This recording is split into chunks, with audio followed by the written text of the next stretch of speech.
Gente, boa noite.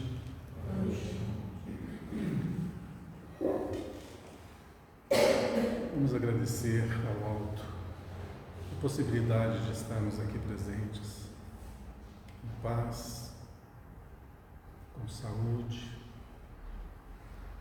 com boa vontade, para tocarmos adiante o nosso estudo dessa noite. Que possamos ser inspirados, que possamos realmente guardar profundamente os ensinamentos do alto, as lições, os exemplos, para que no nosso dia a dia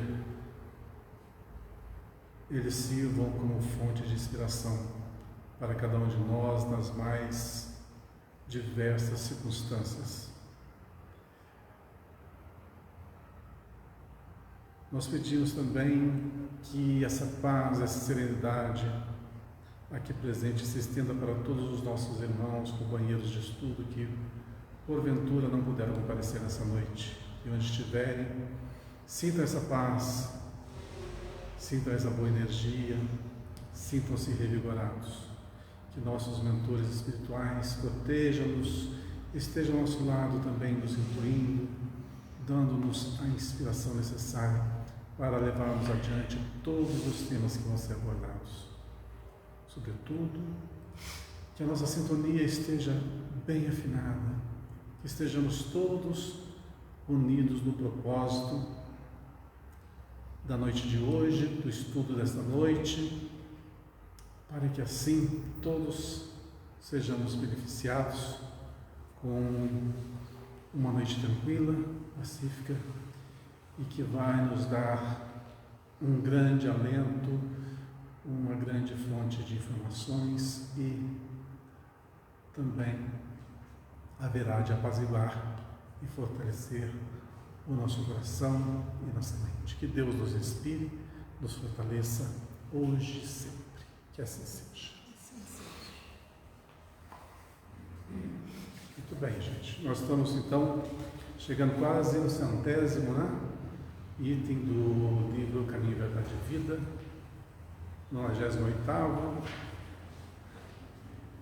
que hoje nós vamos abordar primeiramente um tema que está em Marcos capítulo 10, versículo 50. O trechinho é bem pequenininho, fácil também da gente dissertar e vamos tentar abordar, trazer para o nosso cotidiano, para os nossos dias atuais, tudo que está ali intrínseco. Então vamos ao tema, ao texto do Evangelho.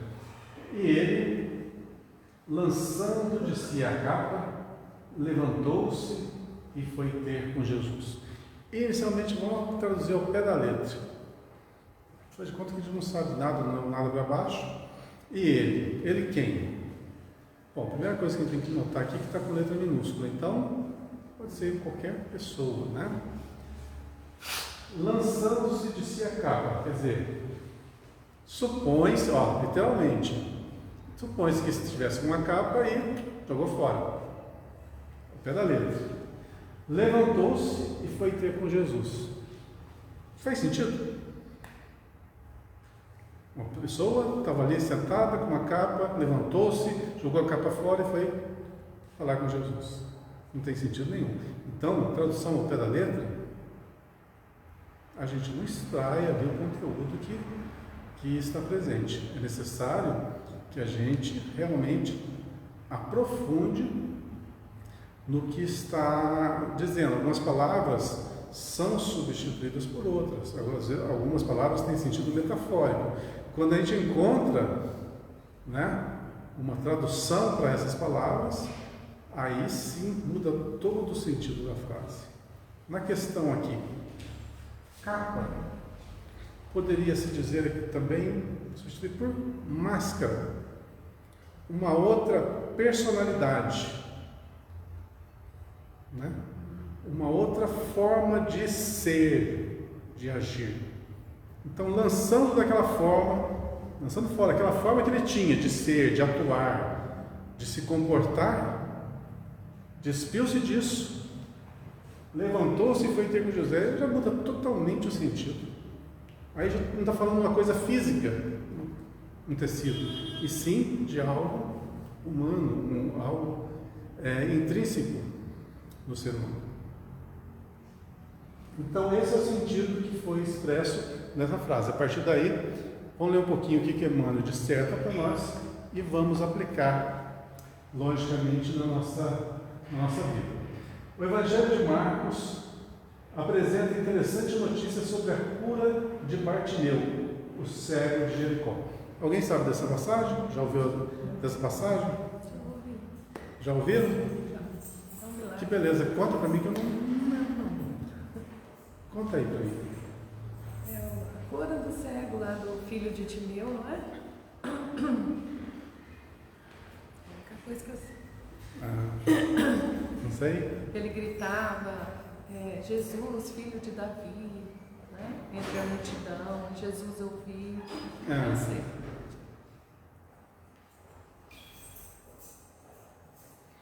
Bom, vamos em frente? Que eu não lembro, sinceramente eu não lembro. Eu lembro do nome, mas da passagem eu não lembro não. Para receber a bênção da divina aproximação, lança fora de si a capa, correndo em encontro com o mestre, alcançando novamente a visão para os olhos apagados e tristes. Não residirá nesse ato precioso símbolo, é o que eu falei. Apenas um jeito de se expressar aquele acontecimento. Não leva ao pé da letra. Nunca leva ao pé da letra, que o sentido muda totalmente. As pessoas humanas, agora vem a explicação maior. As pessoas humanas exibem no mundo as capas mais diversas. Por que nós temos esse costume? Porque a gente quer esconder os nossos defeitos. Jesus usa muita palavra persona para a gente se esconder. Pois é, esse é um problema. Esse é um problema grave. Aliás, nós estamos aqui na Terra justamente para dissipar essas coisas, se livrar dessas miasmas. Isso vai dar um probleminha, vai nos entravar do lado de lá. Por quê?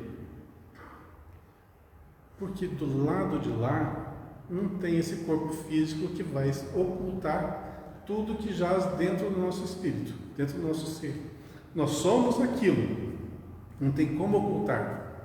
Então, se você guarda todas as suas mazelas dentro de si, oculta para todo mundo, mas se você retém, quando voltar para o lado de lá, você volta com toda essa bagagem. Então, se a gente vem para o mundo físico justamente para melhorar, trocar as coisas ruins pelas coisas boas, os defeitos pelas virtudes, e a gente retém, ou a gente mascara os nossos defeitos, quando retornarmos, o avanço será mínimo. Uma das coisas que eu sempre digo é que para a humanidade não fez bem, eu acho, essa é a minha posição pessoal, é o que aconteceu e ainda acontece em determinados segmentos, aonde há ali um alijamento, ou seja, uma saída do grupo social para se enclausurar em nome de uma religião, seja qual religião for. Você enclausura, você não vive a vida, vamos dizer que o pessoal fala por aí, a vida mundana. Você pula essa etapa. Então você se acha o quê? Privilegiado, você se acha uma pessoa cheia de dotes, cheia de perfeições, de virtudes que não tem. Então, quando você se enclausura, o que acontece? Eu vou viver pela religião, vou viver para Jesus, como se diz, né? Viver para Jesus, naquela vida contemplativa, naquela vida de deixar realmente o mundo para lá e viver somente para Cristo. É muito fácil, né? Porque fica isolado, não bate de frente É como você ir para o colégio, né? E na hora de fazer a prova, você não vai fazer a prova. Você estuda, mas na hora da prova não vou fazer prova não. Na hora de você ver realmente se você adquiriu, você aprendeu, não. Isso é um medo, né? O medo de tirar uma nota baixa. Então, muitos de nós, às vezes inconscientemente, se abstêm da vida para não cair em tentação, não cair em erro. É uma postura que eu não me agrada. Não me agrada. Tudo nesse universo tem a sua parte boa. E tem sua parte, né? A sua contraparte. Porém, eu acho que a parte boa é pequena. E a parte ruim é grande. Se você está no mundo experienciando, você está se mostrando como é. Lógico, é uma prova diária. Você tem que constantemente estar ali alerta e pensando, estou acertando, estou errando, estou magoando, estou agindo por mim, estou agindo pelos outros. Como que eu estou me comportando? A parte boa é que você passa a se conhecer. Você conhece as suas limitações, as suas falhas, os seus equívocos, que é onde você tem que trabalhar. Quando você se exclui da sociedade e vive num grupo reduzido de pessoas, o embate vai ser muito pequeno, porque vai estar na sua zona de conforto. Se está na sua zona de conforto, aquilo que está encalacrado dentro do ser não vai sair, não vai ter asas. Então você continua com aquilo. O que aconteceu muito na Idade Média? As pessoas entravam para a igreja, né? Por quê? Porque ali era a parte mais próxima de Deus. Ok? Só que cheia de imperfeições. Então levavam consigo essas imperfeições para o meio religioso. E quando tinha um campo para expansão, fazia as maiores atrocidades. E nós bem conhecemos isso nos livros de história. A gente sabe muito bem quem que deu isso. Lógico, todo mundo? Não. Cada um é um universo, cada um vai ter sua ação e sua reação. Mas a religião não vai dar nunca a ninguém aquele ar angelical. O que vai dar é o quê? Você aprender a teoria, desenvolver o seu intelecto, refrear suas más tendências, porque todos têm, faz parte do processo que nós estamos de evolução. Temos tendências primitivas, todos temos, estamos nos libertando dela, transformando essas tendências que trazemos para algo mais sublimado. Para isso, precisamos conhecer. Por quê? O que para a gente pode parecer uma coisa simples e lógica, para outro ser não é simples, muito menos lógico. E isso vai de acordo com o grau de aprendizado de cada um. Então, por exemplo, para uns, não matar. Matar é uma atrocidade. Para determinados elementos, não. E aí, como que você explica isso? Mas ele sabe que está errado. A visão é diferente. Para eles, no universo interior deles, eles têm uma concepção. Mesmo que a sociedade fale assim, isso é errado. Na cabecinha deles, não é. Por isso fazem. Até o ponto que realmente aprendem. Quer ver um exemplo? No grau que nós estamos aqui hoje, se desse para qualquer um de nós aqui uma arma, tá? Quem teria coragem de atirar ou de ferir alguém aqui presente? É concebível isso? Para determinados elementos isso é banal. Como é que você compara? Porque a gente sabe que é errado. Não é que sabe que é errado. O outro também sabe que é errado. Por que um faz e o outro não faz? A questão é justamente a bagagem de experiência que nós já tivemos, as vivências que já tivemos, o que nós sofremos já nas concepções que tínhamos, já fomos. Se nós somos reencarnacionistas, já vivemos em diversas fases da história da humanidade. Nós sabemos que as fases anteriores eram belicosas, era guerra para tudo quanto é lado. Se a guerra, consequentemente, participamos. Se participamos, consequentemente, eliminamos vidas. E se, consequentemente, eliminamos vidas, aprendemos com esse embate, sofrendo os reveses dos nossos atos. E aí se houve o desenvolvimento, chegamos nesse ponto. Então, imagine se nós pulássemos essa etapa.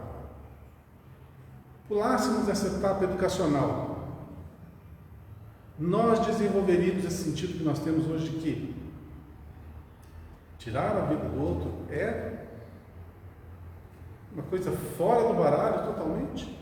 É mais fácil nós doarmos a nossa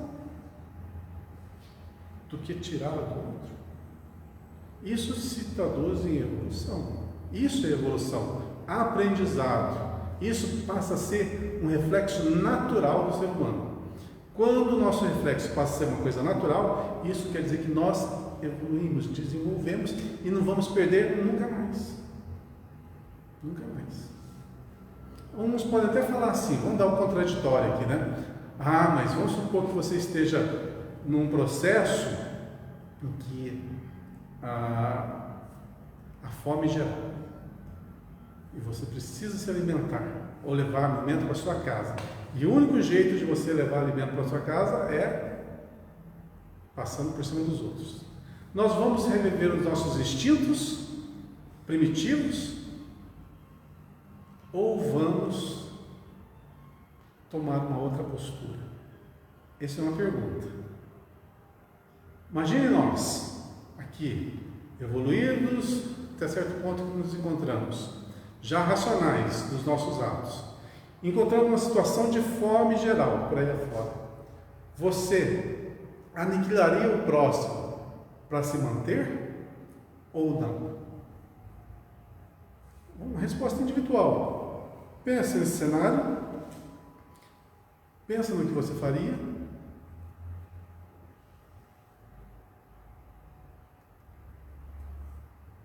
Pela sobrevivência, quem aniquilaria o próximo? Ninguém. Isso é consciência de falar que não. Não. Mas fica 2 dias sem comer. Na hora da prova. Aí, justamente, você falou, na hora da prova.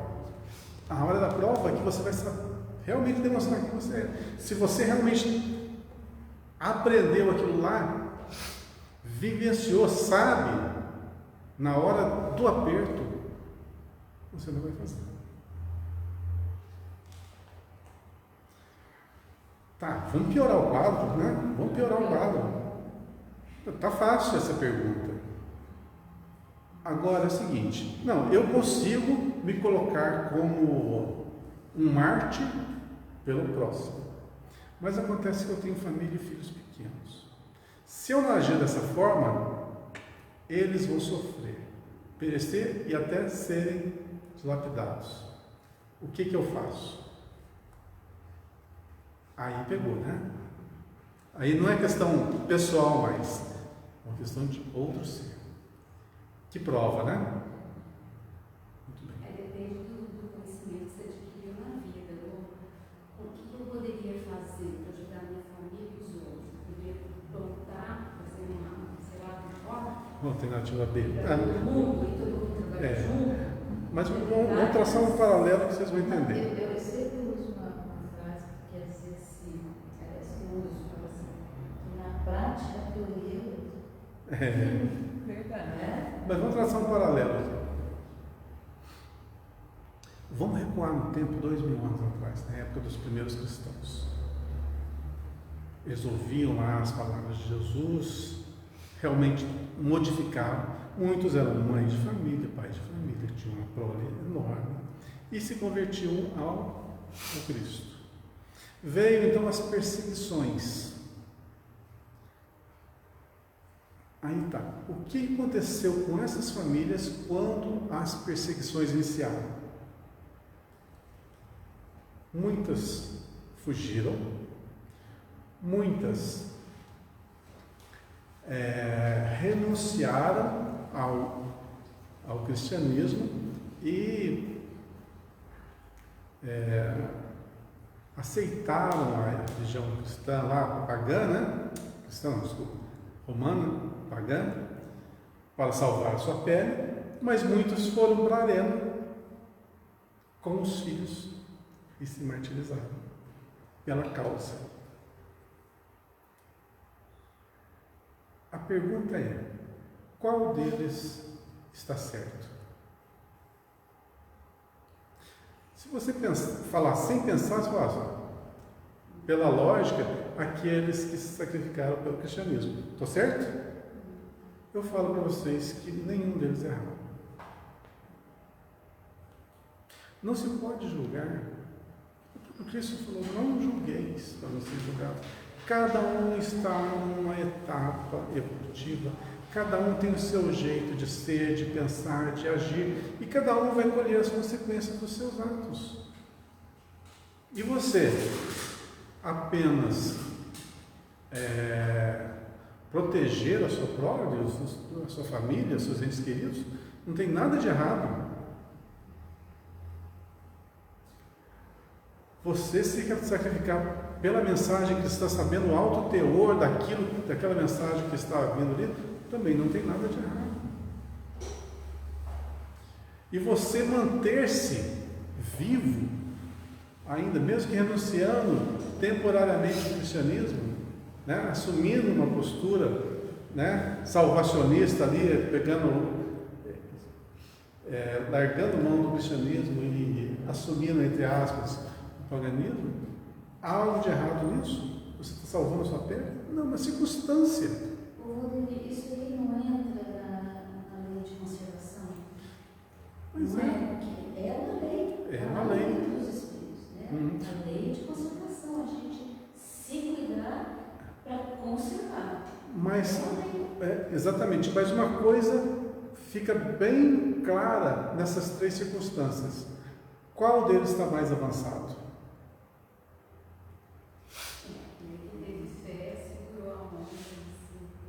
Foi devorado pelos leões. Se for falar de evolução, depende do estado de cada um e do que ela acabou de falar. Depende das circunstâncias de aparecer, né? Aí você vai ter a própria Joana sobre isso. Você só vai saber quem você é na hora que você estiver na situação. Então, agora vamos voltar para o tema aqui, ó. Aqui fala que nós no mundo adotamos capas, máscaras, né? Adotamos posturas que fazem com que nós pareçamos ser uma coisa, mas nós somos outra coisa. Então, para a gente pegar o gancho novamente, vou ler mais um trechinho do Emmanuel aqui para a gente complementar. As pessoas humanas exibem no mundo as capas mais diversas. Existem mantos de reis e de mendigos. Olha, só desse trechinho já dá uns 10 minutos falando, né? Reis e mendigos.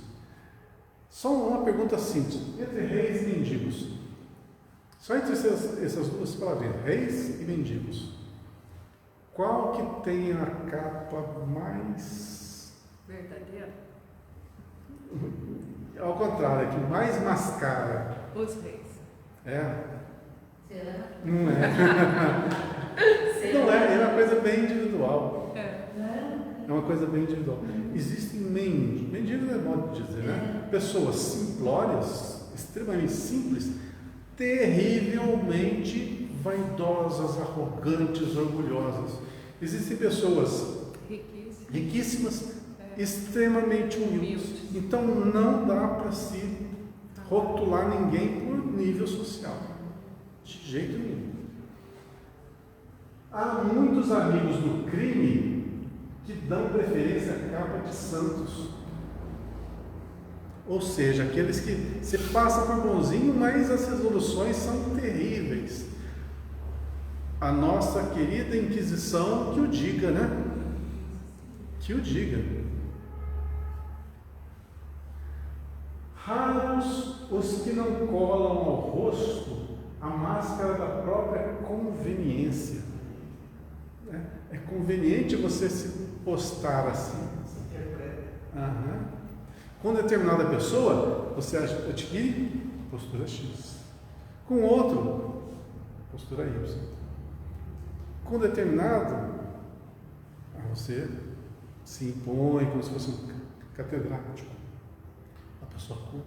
Com outro, você é mais liberal, mais mundano, mais livre, mais liberto. Né? Então, é a tal da conveniência. Tá.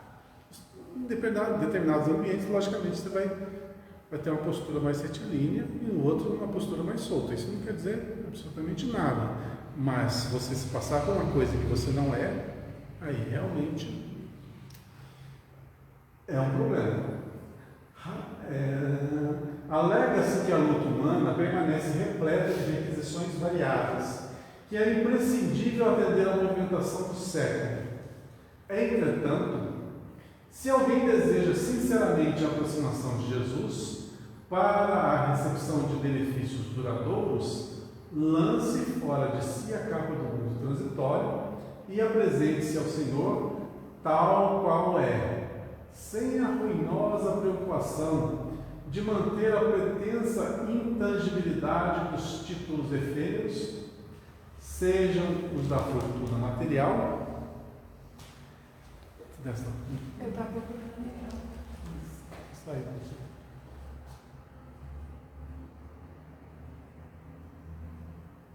Isso.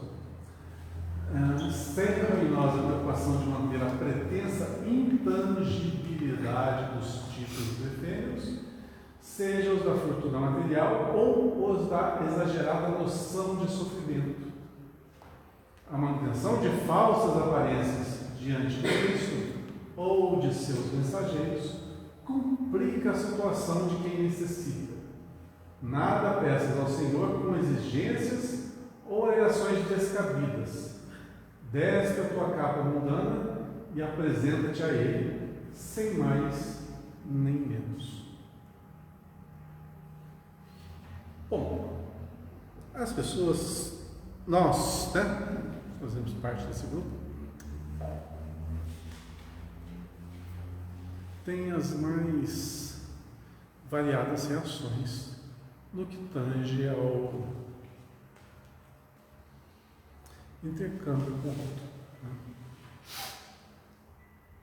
Isso vai muito do avanço intelectual, do avanço moral de cada um, mas muitos fazem umas certas chantagenzinhas, sabe?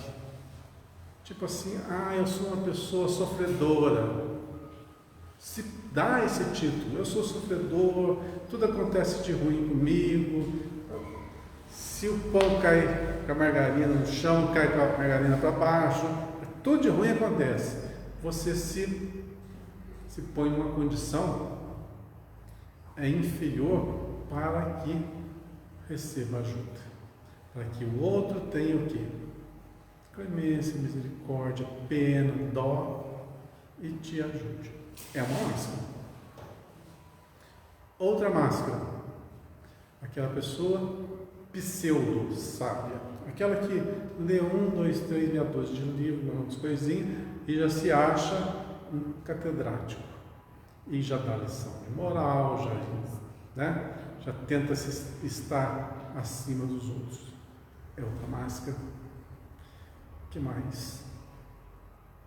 Então, tudo que realmente mascara as nossas limitações e faz-nos parecer aquilo que nós não somos, só vai nos fazer mal. Só vai impedir que nós tenhamos o quê? O que fala o texto ali? De ir em encontro a Jesus, né? O que é ir em encontro a Jesus? Não é sair correndo e dar um abraço nele. Não é isso que o texto está falando. Ir ao encontro é o quê? Seguir o caminho que nós devemos seguir para que alcancemos esferas maiores, mais altas, que é para isso que nós estamos aqui. Sair do nosso primitivismo, das nossas limitações e ir ganhando asas na nossa evolução.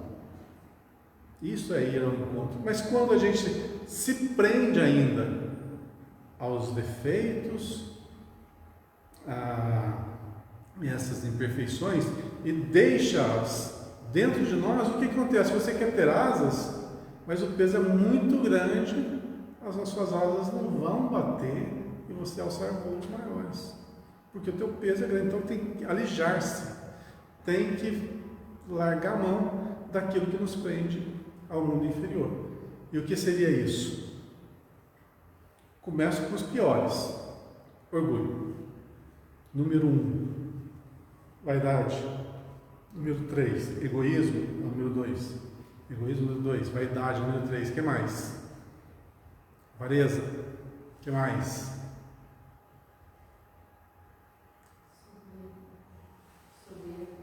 Soberba.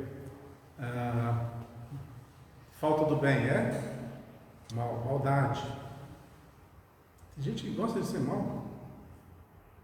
É um desvio, é uma doença muito, muito séria isso. O que mais? Então, tudo isso que coisas mais comuns. Inércia. A inércia é um problema? Mantendo aquela zona de conforto, eu não quero ir para lá nem para cá, mantendo o mesmo espaço. Já diz tudo, você não sai do lugar, vai perder tempo. O que mais?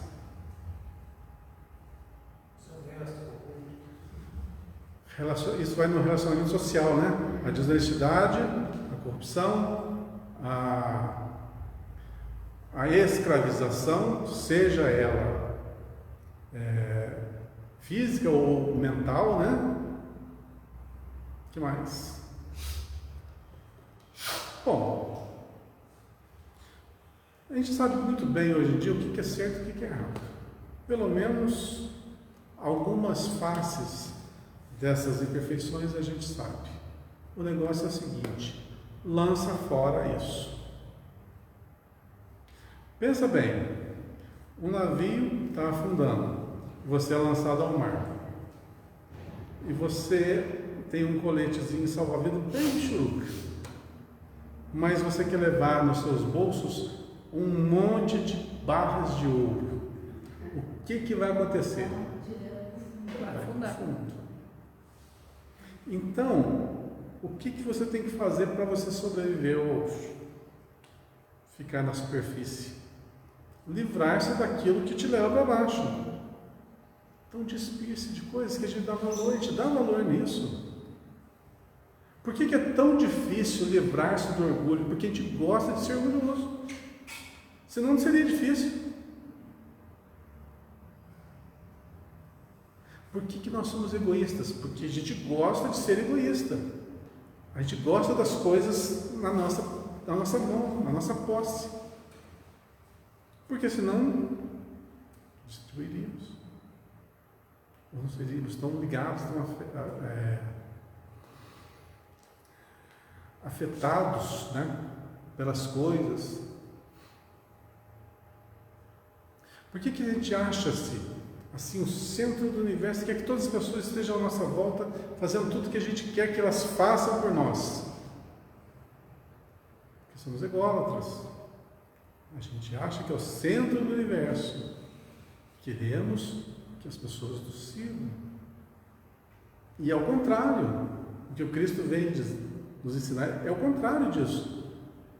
Você quer ser o maior? Sirva a todos, não é? Essa lição foi muito bem clara. Mas é fácil isso? Não. Bate de frente com o quê? Orgulho.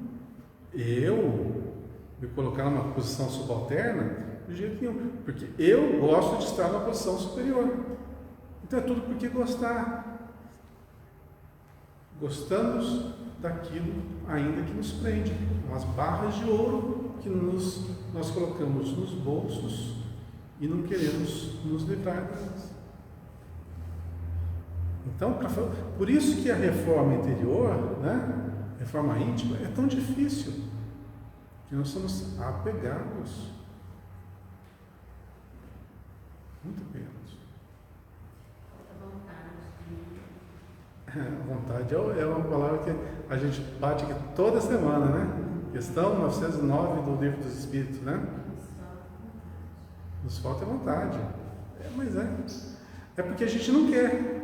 A partir do momento que a gente quiser, tudo fica tão simples, tudo fica tão fácil. Passar aquele esforço mínimo que nos falta é vontade. É isso mesmo. Então, a maior batalha que a gente trava é com a gente mesmo, né?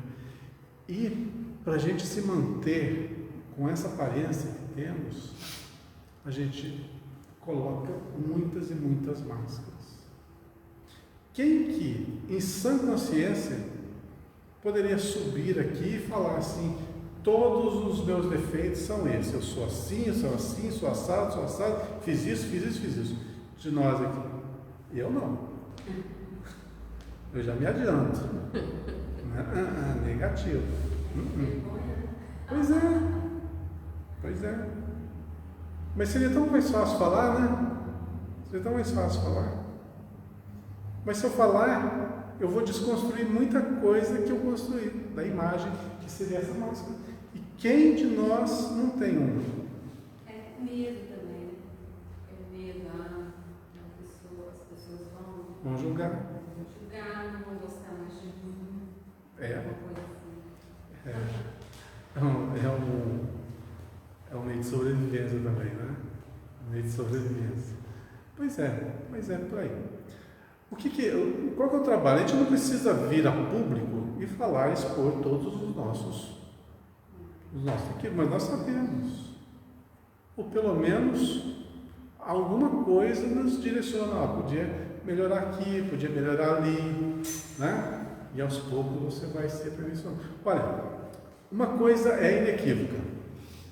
Tem dois caminhos que nos levam à evolução. É a intelectualidade e a moralidade. Então, quando nós vamos por esse caminho, a intelectualidade vai nos fazer mais perspicazes, mais inteligentes. Então, a gente vai ser mais sabedor das coisas. A gente vai saber. A gente vai deixar de ser ingênuo e vai ser conhecedor. Então, não tenha desculpa, eu não sabia. Mas o fato de você saber não quer dizer que você vai mudar a postura. Eu sei que isso é errado, mas vou deixar ali de lado. Ninguém sabe mesmo, eu vou continuar.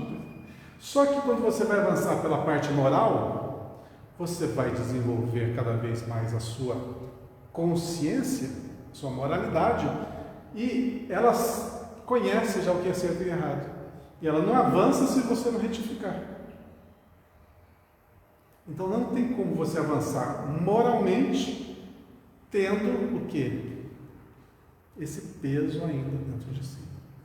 Por isso que é muito mais fácil a gente evoluir intelectualmente, que não tem barreiras, não tem nada que venha nos refrear, mas moralmente tem. E qual que é a barreira? Essa correção que a gente tem que fazer.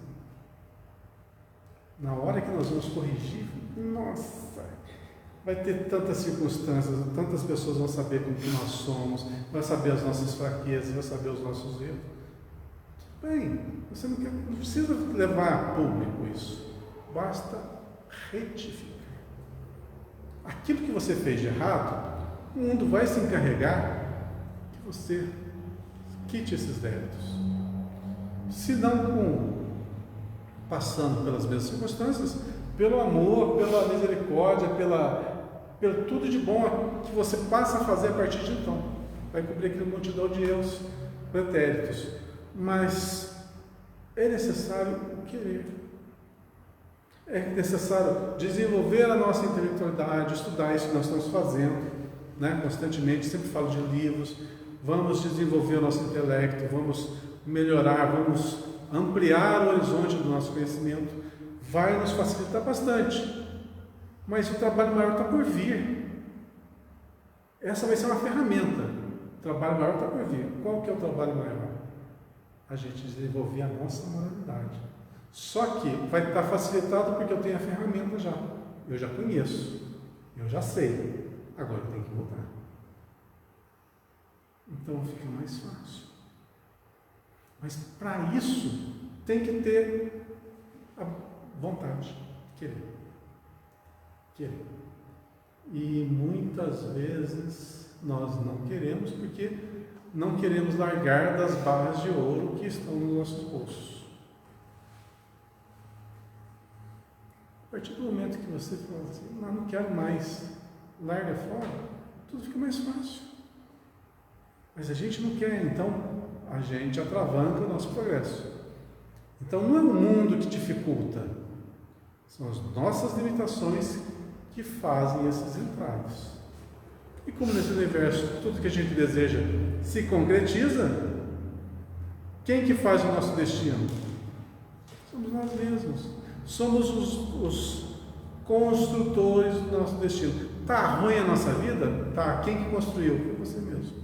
Que jeito? A partir das suas escolhas. Tem jeito de mudar? Tem. E como fazer isso? Só querer. O que eu quero para mim? Primeiro, acho que todo mundo quer ser feliz. Né? Acho que é o ponto inicial. O que você quer para a tua vida? Ser feliz. Depois você pensa outra coisa. Tá, legal, temos um ponto de partida. O que eu preciso para ser feliz? Uma coisa principal para eu ter felicidade sempre é nunca ter um inimigo. O inimigo sempre vai fazer o quê? Com que eu gaste meu tempo com preocupação, com medo, etc, etc. Então, como que eu faço para não ter inimigos? Trata todo mundo bem. Já estou construindo o meu mundo. Então, eu quero ser feliz e vou tratar todo mundo bem. Tem que mudar a minha postura. E aí você vai se construindo. É fácil, não é difícil. Falta o quê? Vontade. Só isso.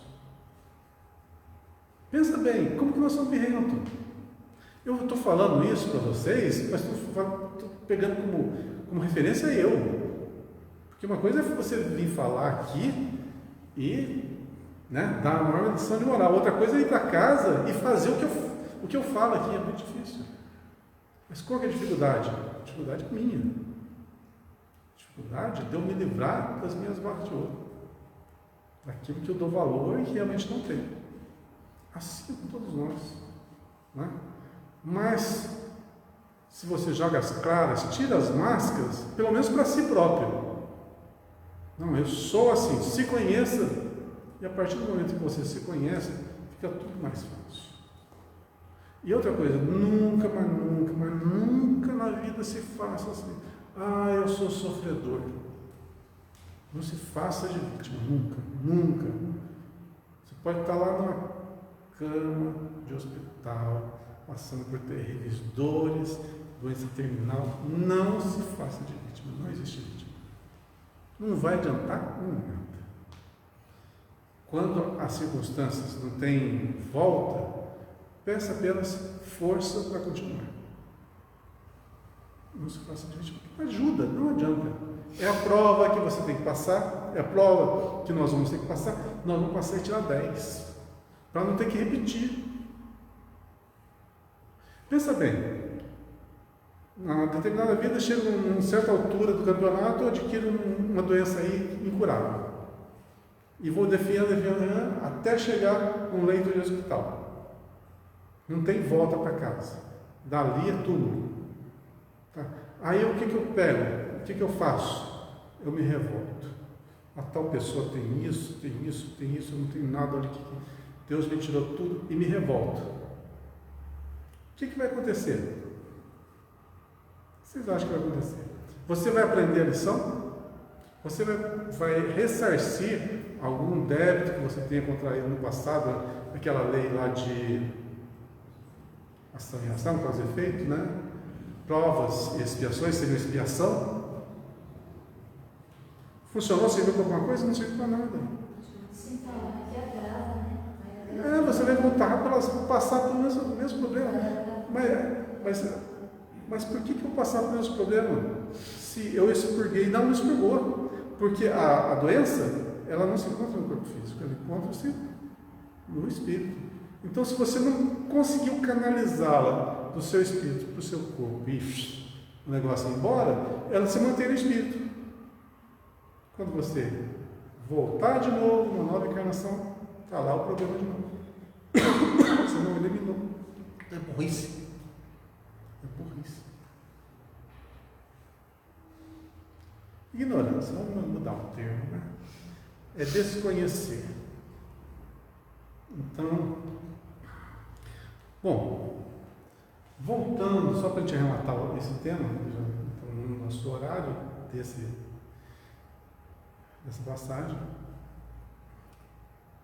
que fala sobre as máscaras, as capas, que venhamos a despir delas para seguir adiante o caminho do cristianismo, que a gente realmente se veja como nós somos, retifica posturas e pé na tábua, vamos que vamos.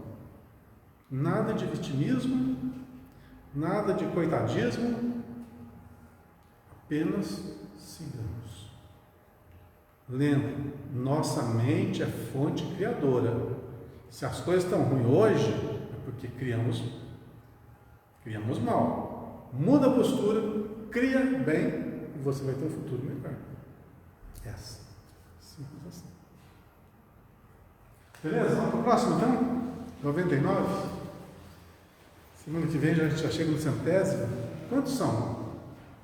180? 180, né? Já passando a metade, pelo menos. Vamos lá. Segunda Epístola a Pedro, capítulo 2, versículo 19.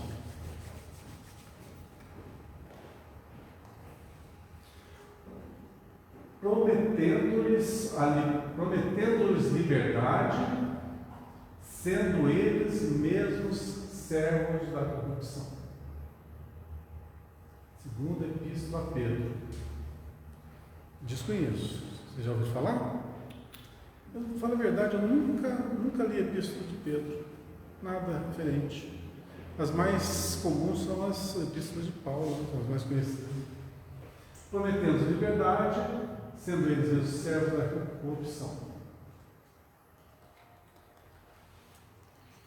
Bom, antes de ler o texto abaixo, já dá para ter uma noção do que está abordando ali. Eu estou, por exemplo, falando assim, vocês têm que ter uma moral elevada, tem que ter atos condignos, atos cristãos, vocês têm que ter uma postura retilínea. Só que eu não ajo dessa forma. Eu falo que vocês têm que fazer, mas eu não ajo dessa forma. Vamos ver se encaixa? Prometendo-lhes liberdade. Prometendo-lhes algo, né? Algo que eles completem. Sendo eles mesmos servos da corrupção. Ou seja, o eles ali, no caso seria eu, né? Sendo eu mesmo quem tem a corrupção dentro de si.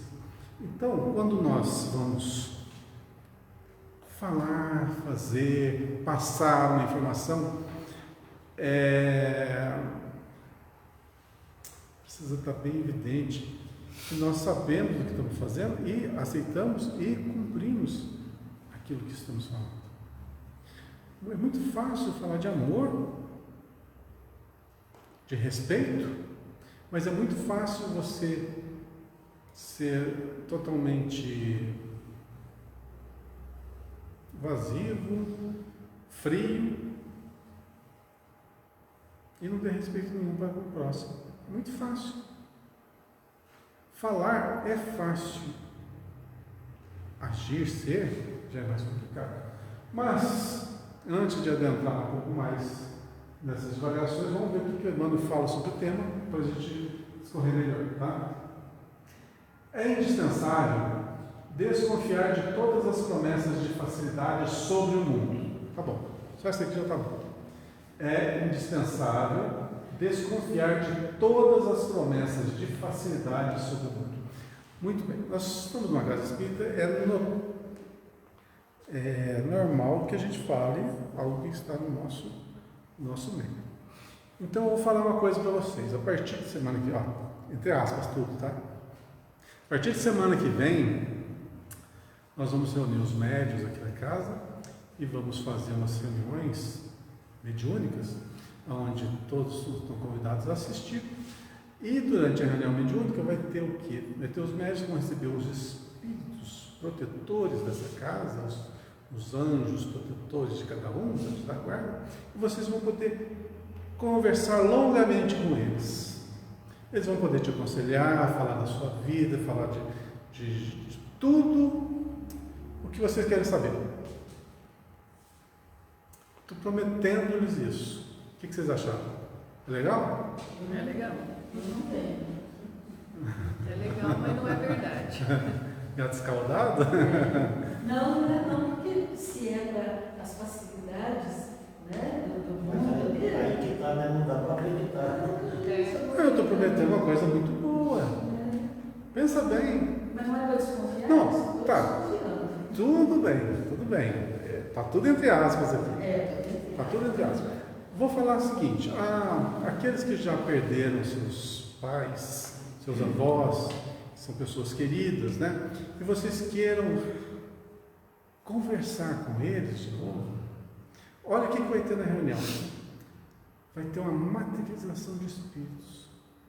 O seu avô, sua avó, sua mãe, seu pai, seu ente querido vão materializar e vocês vão conversar assim, um na frente do outro, como se estivessem ambos no mesmo plano. Não é ótimo? Seria legal? Seria. Estou montando uma seita aí. Não é 10% de dízimo, não, é 20%. Muito bem, olha, é indispensável desconfiar de todas as promessas de facilidade sobre o mundo. Tá, eu criei uma fantasia aqui, mas vamos ver onde que estão os equívocos. Muito bem. Todo mundo aqui tem algum familiar que já desencarnou? Alguém de vocês já viu esse familiar que desencarnou? Na frente, luz acesa. Não. Conversou, você falou e ouviu longamente. Alguém já? Não. Por que não? Não, aí é superficial. Estou falando assim, materializado. Não, né? Eu tive um problema, tal coisa, queria conversar com tal pessoa que já desencarnou para falar alguma coisa para mim sobre isso. A gente consegue? Não consegue. O que a lógica diz? Se não conseguimos, é porque não nos é permitido. Se não nos é permitido, é porque tem um tirano que fala, não, para eles não, só para outros. Ou porque aquilo ali vai fazer mais mal do que bem. Opção B, né? Então, nem tudo aquilo que nós queremos, que a gente acha legal, funciona para o nosso bem, mesmo tendo aquela aparência maravilhosa. Seria ótimo. Não seria. Nós ainda desconhecemos tudo que está intrínseco nessas coisas. Então, é indispensável desconfiar de todas as facilidades para sobre o mundo. Falei de uma coisa do nosso universo aqui, mas isso se destaca para tudo na nossa vida, no mundo lá fora. Por exemplo, todo mundo que mora aqui na cidade de Pouso Alegre tem bastante dinheiro no bolso? Você tem que pegar o meu. Não tem. Mas não seria legal se todo mundo recebesse assim, todos, indistintamente, 10 mil reais por mês, não seria uma maravilha? Todo mundo. Alguém ia passar fome, necessidade? Acho que é um bom salário. Né?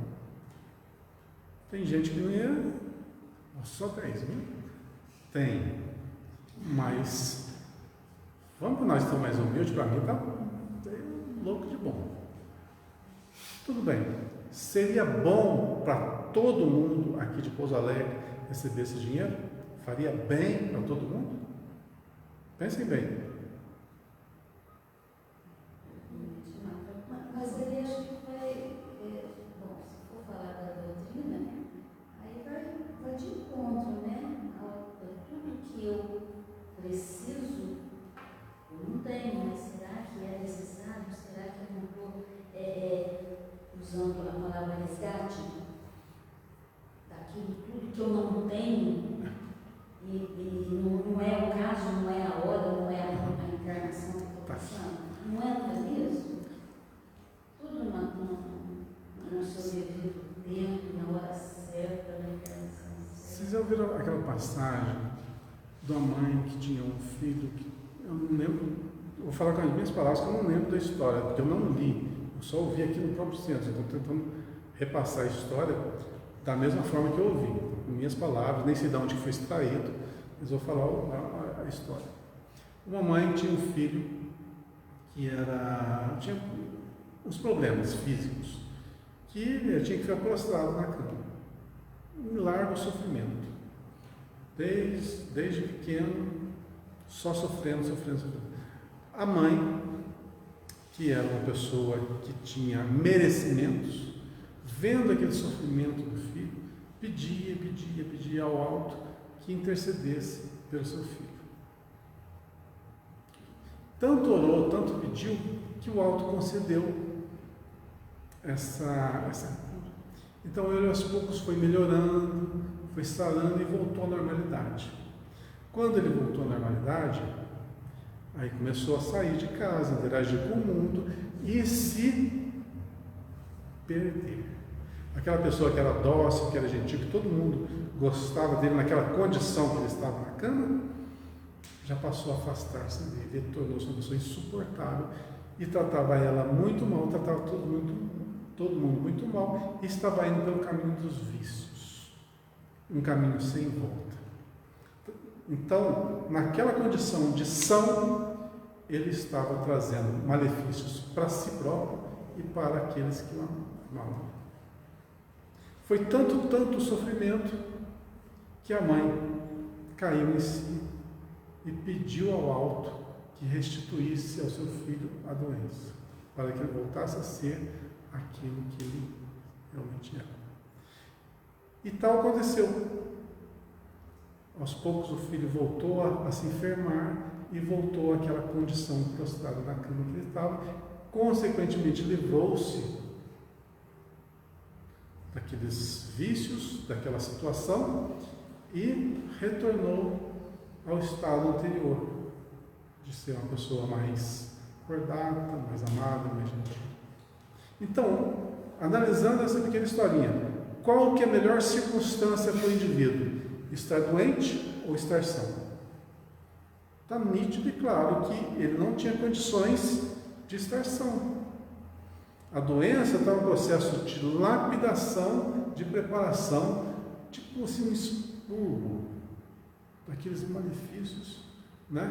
Ou uma expiação pelos erros pretéritos que pode ter vindo de muito tempo.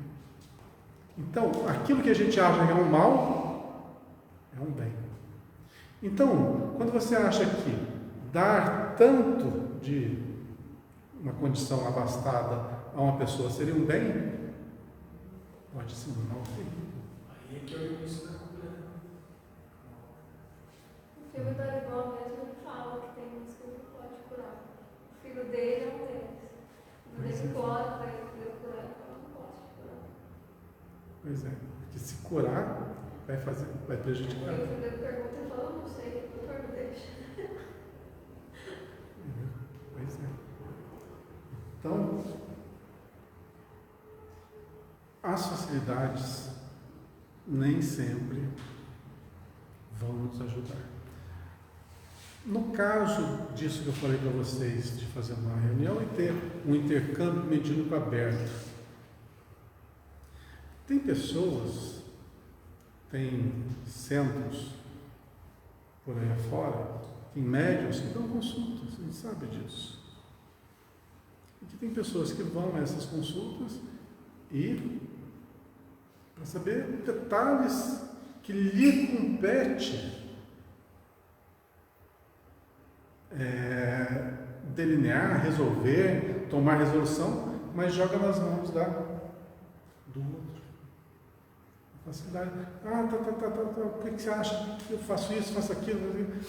Uma coisa que é sua, particular, da sua responsabilidade, você terceiriza. Às vezes, por acréscimo de misericórdia, é concedido, mas o que acontece é o seguinte: é mérito seu? Não. Então vai continuar acontecendo. Você não resolve o problema, é um paliativo. É um curativo que vai ser colocado e que depois vai ter que colocar de novo e depois vai ter que colocar. Nunca é a cura. Então,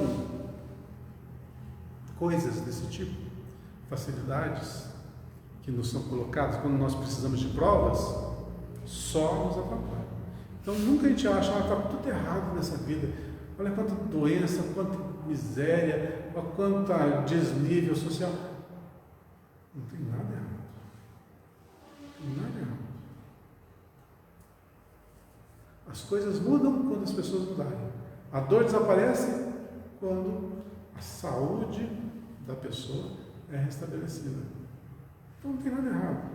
Dor é só o quê? Um indicador de que está alguma coisa fora do lugar, tá? Alguma coisa está errada. Pois o lugar desaparece. Jesus, que podia abrir os mais vastos horizontes aos olhos assombrados da criatura, prometeu-lhe a cruz. Puxa vida, olha só. Jesus, que podia abrir os mais vastos horizontes aos olhos assombrados da criatura, podia dar as maiores maravilhas. O que ele prometeu? A cruz. Então Jesus é um cara ruim, né? Ele pode dar o paraíso e vai dar a cruz para o cidadão? Não, gente, mas para você chegar até a esse, entre aspas, paraíso, né, esse reino dos céus tão almejado, você precisa livrar-se das suas barras de ouro. E Jesus dá a cruz. Porque imagina você pregar uma cruz com tanto de barra de ouro, vai doer mais ainda, né? O peso vai ser bem maior. Isso é uma metáfora, né?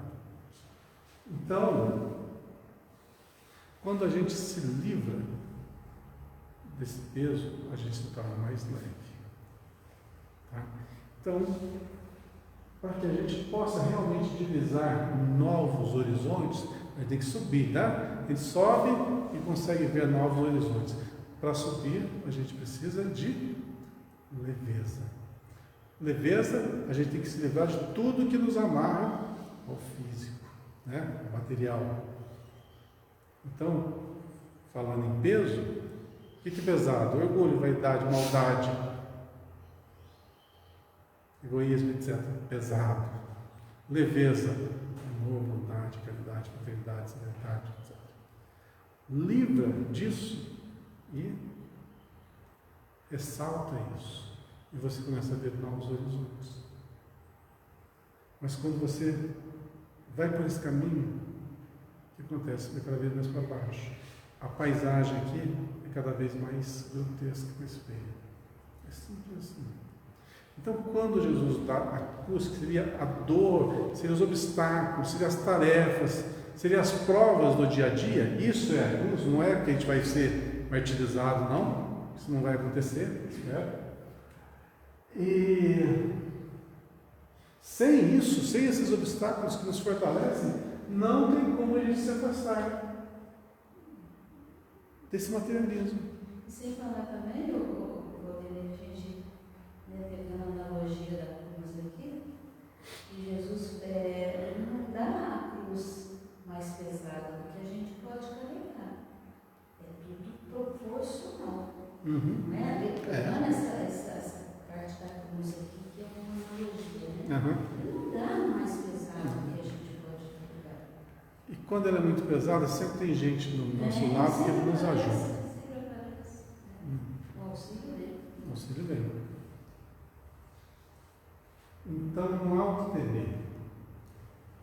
É aquilo que eu falo. A lição básica que a doutrina espírita nos ensina é o seguinte: atributos da divindade, atributos de Deus.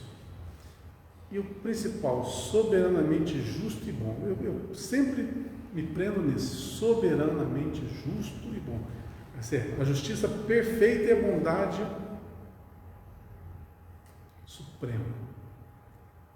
Então, se a justiça não falha em nada, tudo que nos acontece está correto. Se alguma coisa que acontecesse conosco fosse injusto, Deus teria falhado.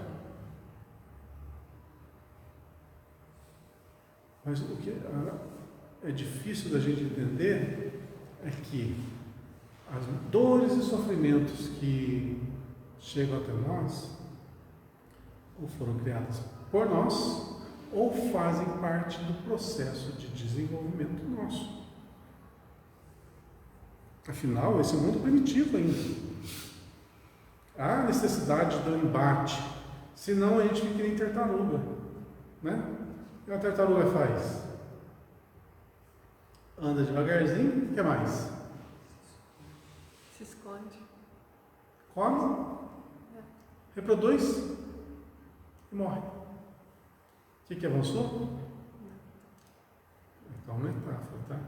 A tartaruga está desenvolvendo também seus potenciais, tá? Não levar o pé da letra, não, mas é só uma metáfora. Para que a gente não vá devagarzinho assim a passo de tartaruga.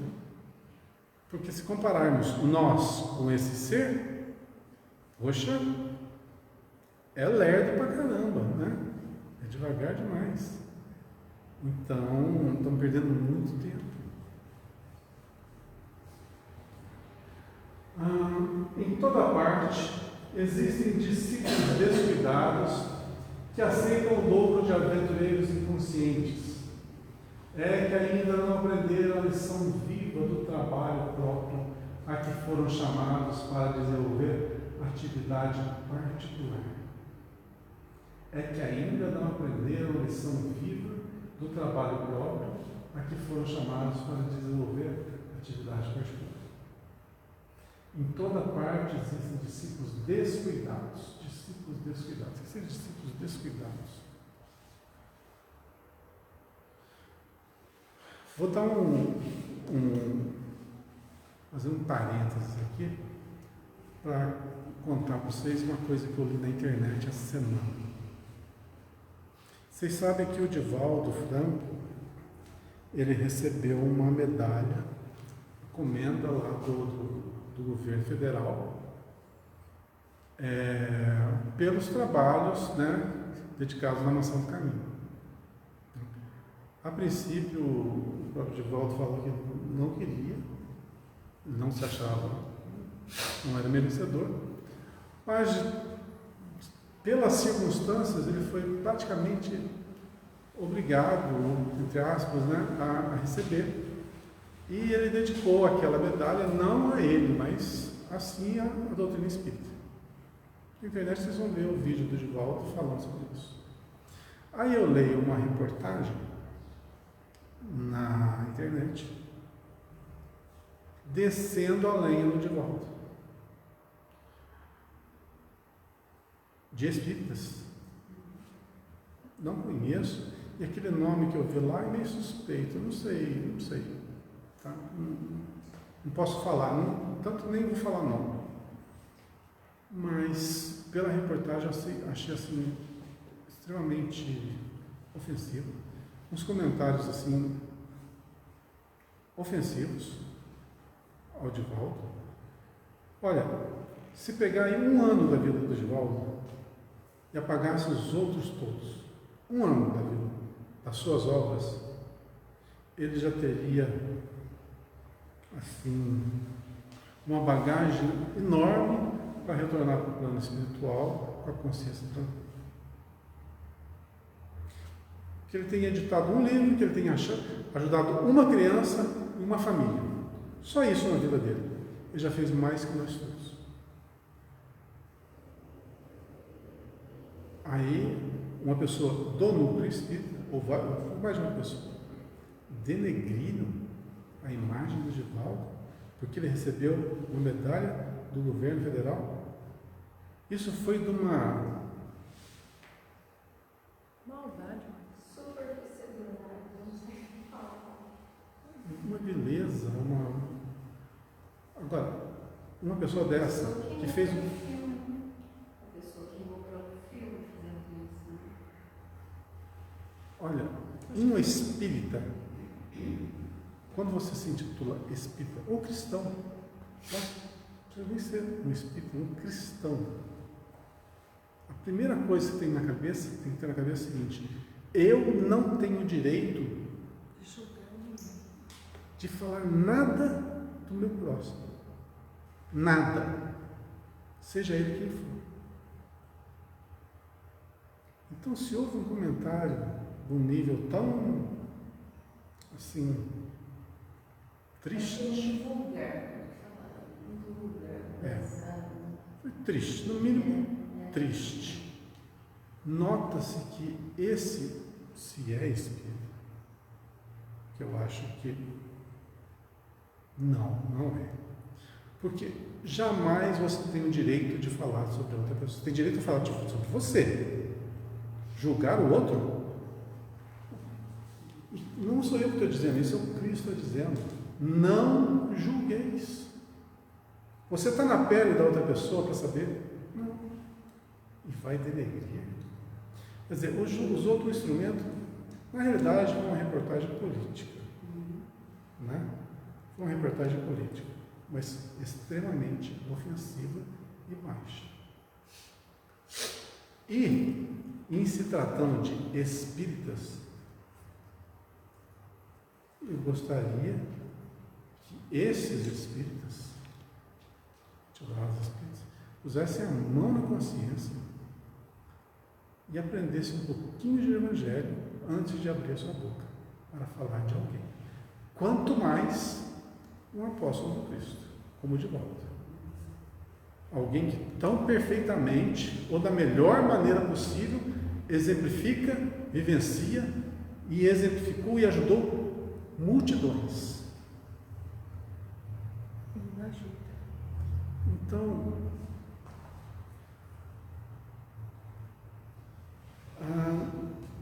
para quem está na doutrina, ou quem julga, pensa ser um cristão, primeira lição básica: respeita o próximo.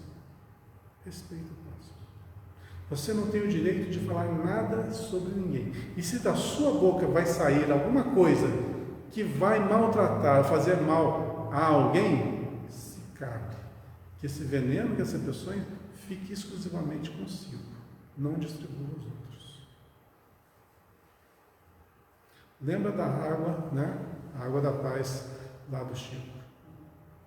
É preferível que você não fale, que da sua boca não saia um único som que venha denegrir o próximo.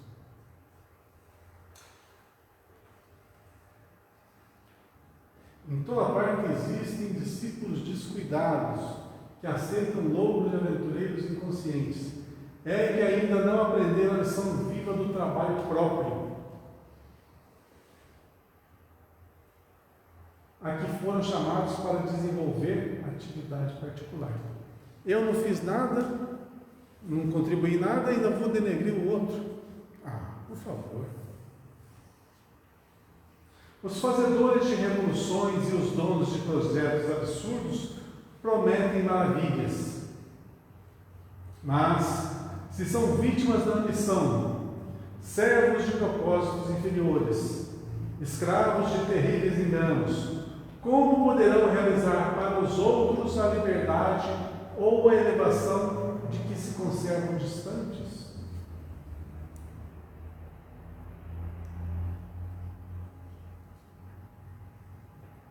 Tem como? É como você subir uma tribuna para falar de virtudes, sendo que você não tem nada. Como você vai dissertar de uma coisa que você desconhece? Vai teorizar, vai inventar, vai mascarar, mas não vai falar a real. Não creias em salvadores que não demonstrem ações que confirmem a salvação de si mesmos. Olha só. Como confiar em alguém que vai nos contribuir com alguma coisa se eles agem em detrimento de si próprios? Mas aí está um probleminha. Um probleminha grave da terceirização de responsabilidades.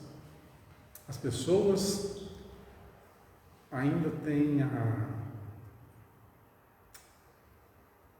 sua fragilidade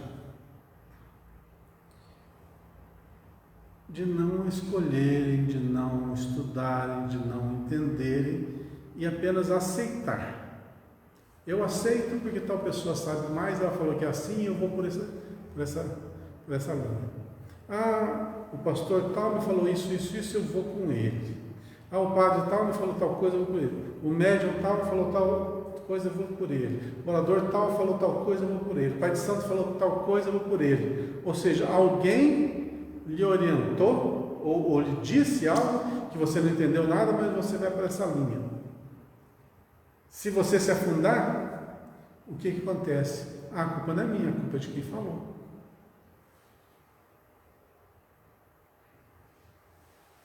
O que adianta isso?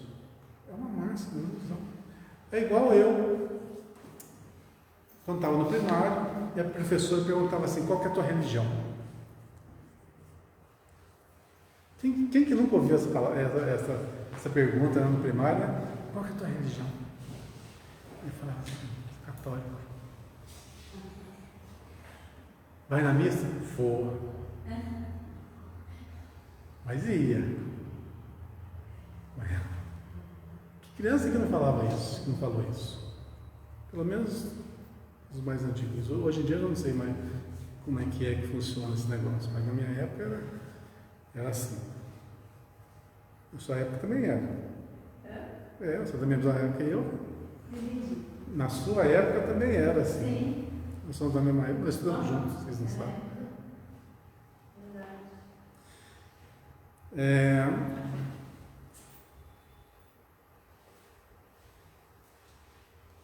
Perdi o que eu estava falando, gente. Ajuda. Tá. A gente terceiriza, né? A gente terceiriza. Então é muito comum falar assim, eu sou católico. Porque o catolicismo tem evidência. Né? Não, eu sou evangélico. Por quê?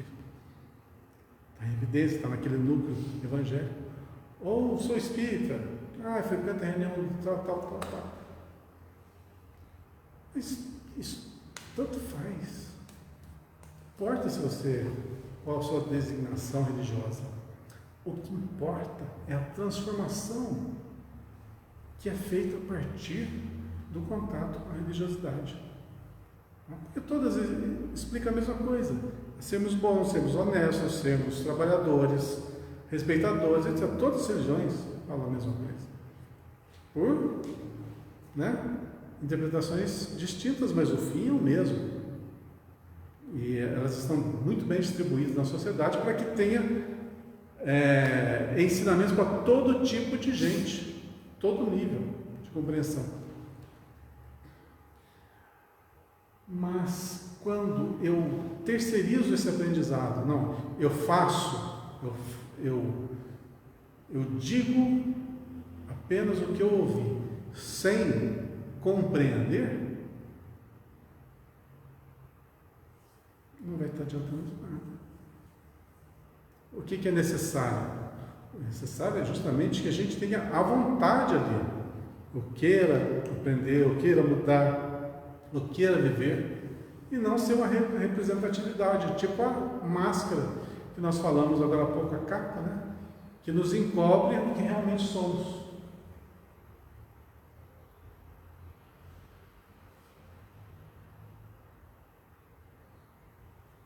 Os fazedores de revoluções e os donos de projetos absurdos prometem maravilhas. Às vezes gosta de falar umas coisas, fala mal dos outros. A gente tem imperfeição, é fogo, né? A gente vê umas coisinhas e fala, eu tenho que ficar me policiando. Vamos falar uma coisinha. Você já viu o negócio da flanelinha? Essa eu tenho que falar, porque a da flanelinha é uma coisa absurda demais. Que uma determinada, vou falar quem, uma entidade religiosa, aí fora, estava vendendo umas flanelinhas, que se você pegasse a flanelinha e você tivesse dívida no banco e passasse a flanelinha na maçaneta da porta do banco, no outro dia Jesus ia lá, ia zerar o teu débito e você não ia estar devendo mais. Nossa, que absurdo. Isso de verdade? Pior que é. Pior que é verdade. Isso já faz alguns anos, né? Já foi, não é recente. Já deve fazer uns 10, 15 anos. Mas tem muita coisa que é dessa determinada Mas, fala. que vai ungir aquilo para você levar para casa, para fazer isso. Eu vou falar uma coisa para vocês. Se essa flanelinha custar uns R$500, eu vou lá e compro, porque minha dívida no banco está. É lucro. É lucro.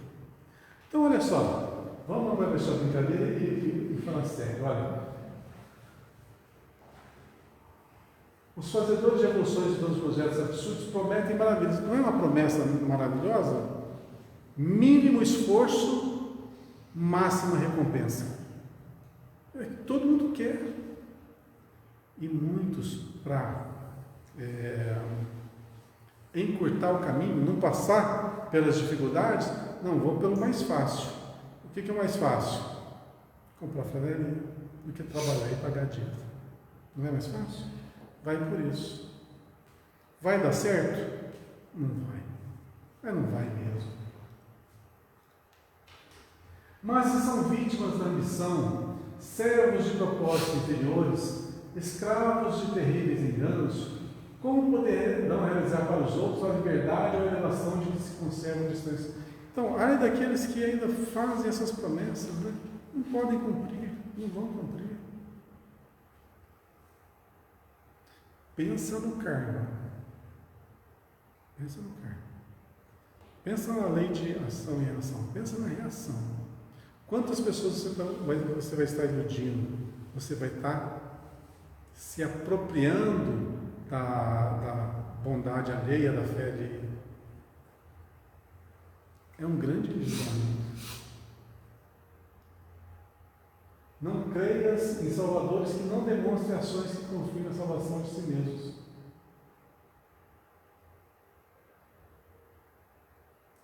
Deve saber que foste criado para a gloriosa ascensão, mas que só é fácil descer.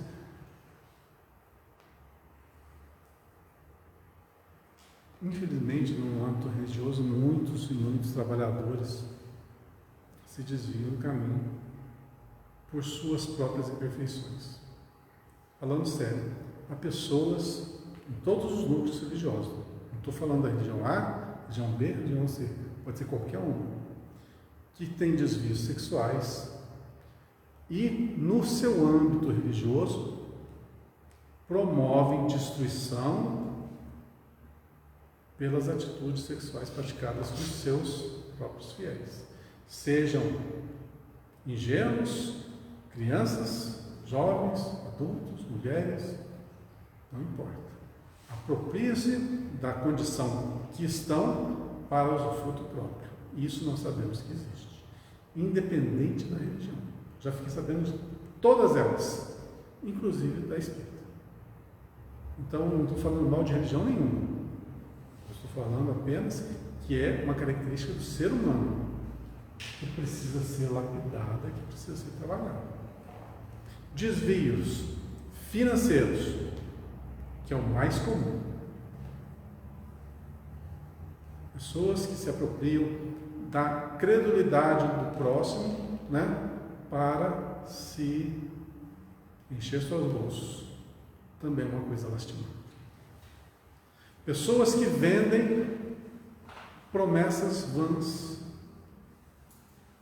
da religião que professa. A tal da indulgência lá da Idade Média, né? Me dá isso que eu te dou aquilo. Que na realidade não pode dar nada. É apenas um endividamento. Então, não creis em salvadores. Esses são os caminhos curtos, que não demonstram ações que confirmem a salvação de si mesmo. Hoje não é tão comum, mas alguns séculos atrás tinha pessoas que davam propriedades para o clero, a religião, em busca de salvação, de penitência, de arrependimento, de qualquer coisa. Precisa disso? Precisa. Nós aprendemos que não. Sabemos de antemão que não. É uma coisa tão absurda que perguntar isso hoje em dia é uma pergunta tola. Deve saber que foste criado para a gloriosa ascensão, mas que só é fácil descer. Subir exige trabalho, paciência, perseverança, condições essenciais para o encontro do amor e da sabedoria. Se você não trabalhar, não ser paciente e perseverante, você vai encontrar muita dificuldade de chegar no ponto ali. Amor e sabedoria. Amor, sentimentos, sabedoria, conhecimento. Os dois alicerces da construção do ser humano. Para isso tem que ter trabalho, paciência e perseverança. Trabalho, porque sem trabalho, sem vontade, as coisas não acontecem. Paciência, porque vai demorar o trabalho, vai exigir largo espaço de tempo. E perseverança, você vai cansar.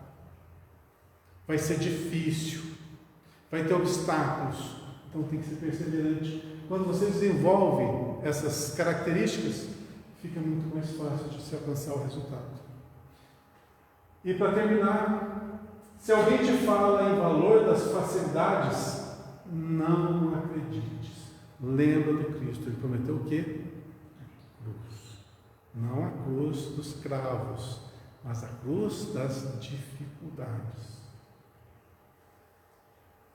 Não, se alguém te fala em valor das facilidades, não acredites. É possível que o aventureiro esteja descendo, mas quando te façam ver perspectivas consoladoras, através do suor e do esforço pessoal, aceita os alvitres com alegria.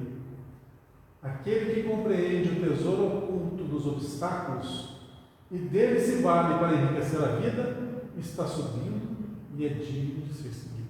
Então, se alguma coisa está nos atrapalhando, nos dificultando, não vamos maldizer, mas bem dizer, aquele obstáculo que vai me fortalecer. Dele se vale para enriquecer a sua vida, ou seja, quando nós temos obstáculos, vamos ter que exercitar o trabalho para a superação, a paciência para conseguir superar, e a perseverança, porque não é fácil a superação. Então, tudo isso nos fortalece. Se nos fortalece, faz-nos bem. Aparentemente, para uns, é terrível. Trabalho?